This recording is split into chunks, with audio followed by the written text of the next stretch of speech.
Assalamualaikum warahmatullahi wabarakatuh. Hari ini kami Waalaikumsalam. akan mempresentasikan terkait dengan tugas mini project KSI, tugas terakhir, yang mana proyek kami ini berjudul Analisis Serangan DNS Rebinding dan Implementasi Solusi DNS Pinning serta Validasi Host Header.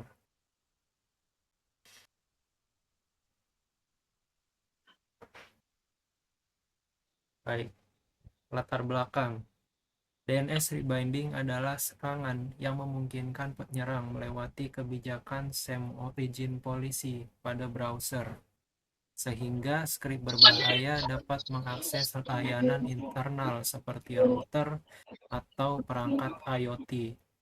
Di era digital saat ini, banyak perangkat IoT terhubung ke jaringan lokal tanpa perlindungan yang memadai. Hal ini membuka celah bagi DNS rebinding untuk mengekspos data dan sistem sensitif di rumah maupun di kantor.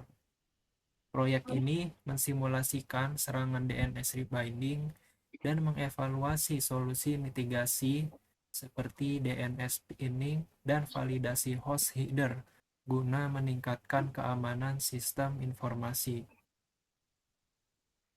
Di sini ada tujuan. Yang pertama, memahami mekanisme serangan DNS rebinding secara praktis. Yang kedua, mengimplementasikan lingkungan simulasi serangan menggunakan Docker dan Android. Yang ketiga, menguji solusi pencegahan berbasis DNS pinning dan validasi host header. Yang keempat, menganalisis efektivitas solusi dalam memblokir serangan. Di sini ada pengertian DNS rebinding. DNS rebinding adalah teknik serangan yang memanfaatkan kelemahan pada resolusi DNS untuk mengelabui browser agar mengakses IP internal seperti localhost 127.0.0.1 atau jaringan privat seperti 192.168. Seolah-olah itu adalah domain eksternal. Tujuan umumnya adalah mengakses sistem lokal korban melalui browser, mengambil dari router, IoT atau aplikasi web internal korban, dan menjalankan skrip berbahaya dengan otorisasi lokal. Apa yang bisa dilakukan dengan DNS rebinding? Dalam konteks tugas ini diantaranya pertama menyerang sistem internal korban, misalnya router, WiFi, atau aplikasi web seperti phpMyAdmin. Yang kedua, membuktikan bahwa sistem bisa diserang dari luar menggunakan teknik DNS rebinding. Yang ketiga, mengukur efektivitas solusi pertahanan, misalnya dengan konfigurasi firewall, DNS reservoir filtering, atau header access control allow origin.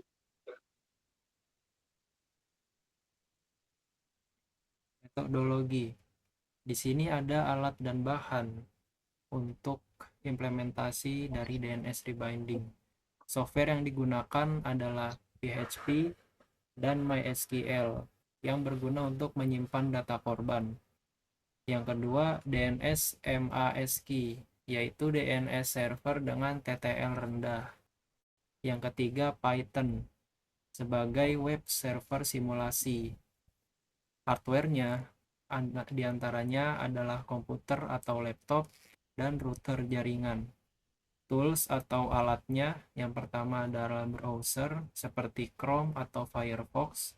Yang kedua, Postman, yaitu uji API. Persiapan. Pertama, jalankan server simulasi yang mana servernya itu Python 3 server.py. Berikutnya simulasi serangan. Langkah pertamanya yaitu korban mengakses portal berita lokal atau situs aslinya. Yang kedua, penyerang mengubah binding DNS ke IP jahat seperti 192.168.1.100. Ketiga, korban akan diarahkan ke situs phishing tanpa sadar. Dan yang keempat, data korban termasuk nama dan rekening bank dikirim ke api.php. Pencegahan. Pertama, kalau di laptop atau PC link tersebut bisa diblok menggunakan DNS yang berbeda, seperti menggunakan DNS dari Cloudflare, yaitu 1.1.1.1. Yang kedua, di HP bisa menggunakan browser Brave untuk memblokir situs tersebut. Hasil dan pembahasan. Di sini terdapat tabelnya yang mencakup skenario dan tingkat keberhasilan. Pertama, di skenario tanpa proteksi, tingkat keberhasilan dari DNS rebinding ini 90%. Yang kedua, dengan skenarionya dengan DNS yang berbeda dan tingkat keberhasilannya adalah 0%, artinya serangannya terblokir. Oke, jadi setelah kita mengetahui apa itu DNS rebinding, sekarang kita akan mendemokannya. Pertama-tama kita ke CMD untuk mengaktifkan server dari Python-nya terlebih dahulu. Untuk itu, kita masuk ke folder yang ada di ini. Setelah itu kita jalankan query ini agar bisa jalan. Nah, di sini kita bisa lihat ini adalah website yang asli. Kita bisa klik ini websitenya.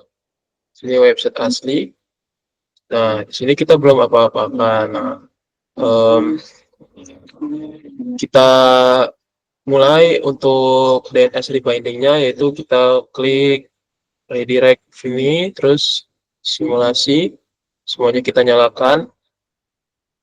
Nah, bisa dilihat menjadi berubah ya, web yang tadinya semula website asli menjadi website attacker plus DB. Setelah itu kita di sini. Nah, kita isi, setelah itu isi data pribadi misalnya. Nah, sudah. Nah, bisa dilihat di sini ada lognya, dan di sini ada data yang diambil dari web yang tadi. Nah, untuk pencegahannya, misalnya saya akses di HP, bentar. Nah, setelah itu kita akses misalnya ke web yang tadi, yang web phishing-nya. Setelah itu misalnya ini kita memakai aplikasi Google ya, aplikasi web browsernya Google. Kalau di Google apakah bisa berhasil diakses?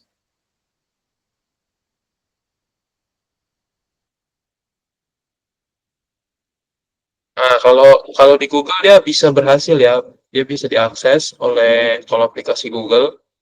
Kalau untuk pencegahannya agar ya situs itu tidak bisa diakses atau mencegah situs tersebut diakses, kita perlu mendownload browser yang bernama Brave. Browser Brave ini dia mempunyai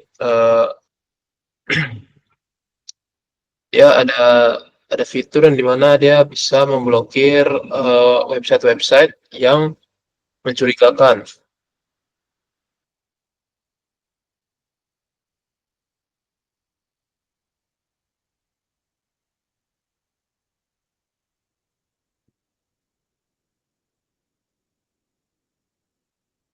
Oh, coba kita pakai settingan yang ini.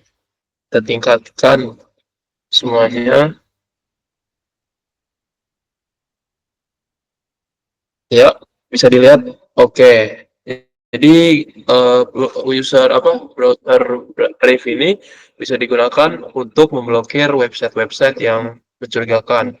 Bisa dilihat tidak mendukung koneksi aman dengan HTTPS. Jadi yang koneksinya dan website yang tidak memakai HTTPS langsung diblokir oleh website dari browser Brave ini. Jadi kesimpulannya yaitu DNS rebinding efektif mengeksploitasi kelemahan DNS caching dan SOP browser.